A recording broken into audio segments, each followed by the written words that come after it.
Hi everyone, and welcome back to Queen G's Recipes. And today we are going to be making a very simple recipe, but definitely a classic. We are going to be making sugar cookies today. They are very easy to put together and most definitely do not require many ingredients, and you can have these done in no time. Now for decorating, I will leave the link to my recipe for easy royal icing recipe, and I will leave it in the description box along with the recipe so you can have access to it if you want to decorate your cookies. But these are so wonderful because they can be eaten. If they're not decorated, you can dust them with some icing sugar. You can do whatever you like and they will be wonderful. They can be used all throughout the year, and they're just perfect. So the ingredients we'll be needing here are some all-purpose flour, some salt, and some baking powder. We'll also need some sugar, vanilla extract, some softened butter at room temperature, and an egg. And that's about it. I'll also be using some Christmas cookie cutters, and that's about it. You also want to have your oven preheated to 350 degrees Fahrenheit, and a couple of cookie sheets that have been lined with some parchment paper, and you are ready to go. So let's move on to making our sugar cookies. Okay, so the first thing you want to do is add your softened butter and sugar into your bowl. But you will need to mix these ingredients probably for 5 to 6 minutes until you have a light, pale, and fluffy mixture. Okay, so our mixture looks great, and now you just want to scrape the bottom and sides here, okay? And just do this whenever you feel you need to so that all of your ingredients are well mixed together.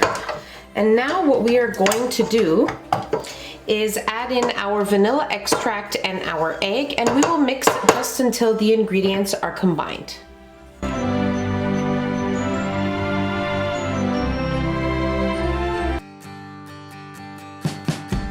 Okay, and now we are ready to add in our dry ingredients. I'm just giving them a little heads up here with my spatula, and then I am going to add in half of my flour mixture and mix, and then add in the remaining half, mix again until everything is nicely incorporated together.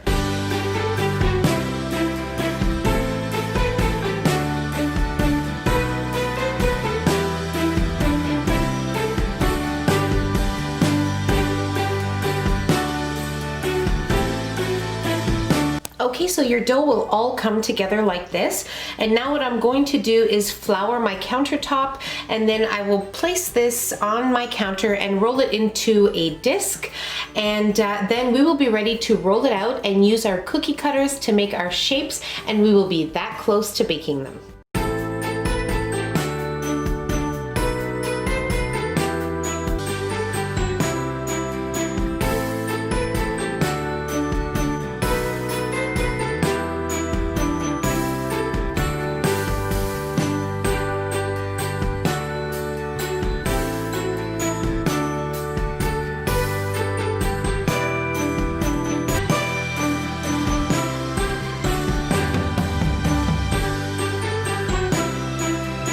Okay, so you want to roll out your dough to about 1/4 inch thick. So you don't want to roll it out too thin, and then you also don't want to roll it out too thick. So in between here, roughly about 1/4 inch, and then you are ready to use your cookie cutters. So I'm just going to use the ones that I have and like using. And you also already want to have your oven preheated so that we can place these on our cookie tray, our cookie sheet, and bake them. So this is how thick you want them to be. Okay, so I'm going to continue on making my cookies here, and then I'm going to place them on my cookie sheet, which has been lined with some parchment paper, and we will place it in our preheated oven at 350 degrees Fahrenheit, probably for about 10 minutes. Now you will notice that the edges will become a light golden brown, and as soon as that happens, you know they are ready to be removed. Okay, so I already have my cookies mostly decorated here. Now, I just want to let you know that first of all, when making your dough, make sure that you form it into a nice disc before you actually roll it out.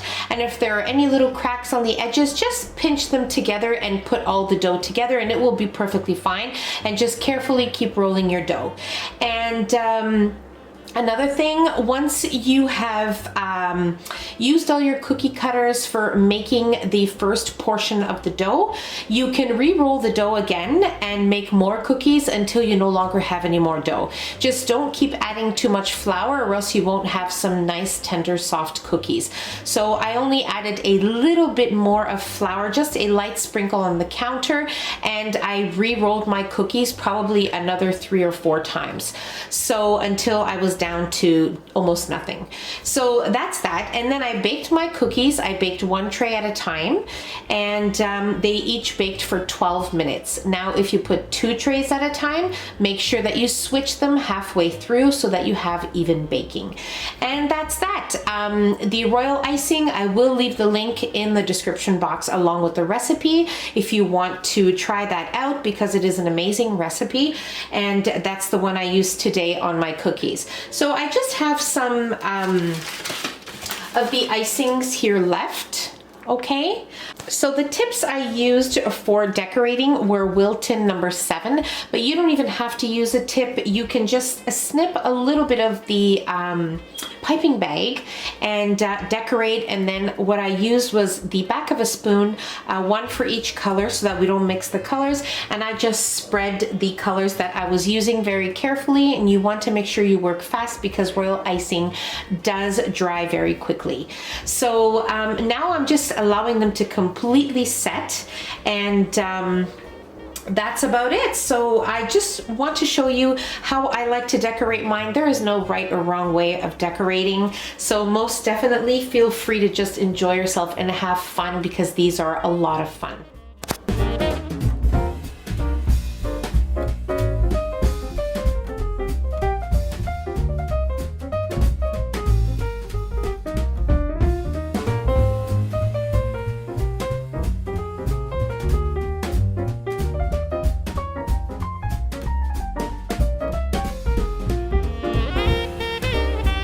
Okay, so if some drips out, just take a toothpick here and just gently and carefully scrape it around. And you can also use the tip of a toothpick to just bring down the little tips that spike up when you place your royal icing with your piping bag. And you know, you can just add some sprinkles, you can leave it as it is, you can do whatever you like, but please just have fun with them, because they are just a lot of fun to make and perfect to make with your kids and family. So they are just wonderful. But now we are most definitely ready to try one. Okay, so one more tip when baking your cookies. Once you remove them out of the oven, you want to leave them on the pan for probably about 7 to 10 minutes. Allow them to cool a bit before you place them on a cooling rack so that they don't fall apart and break on you.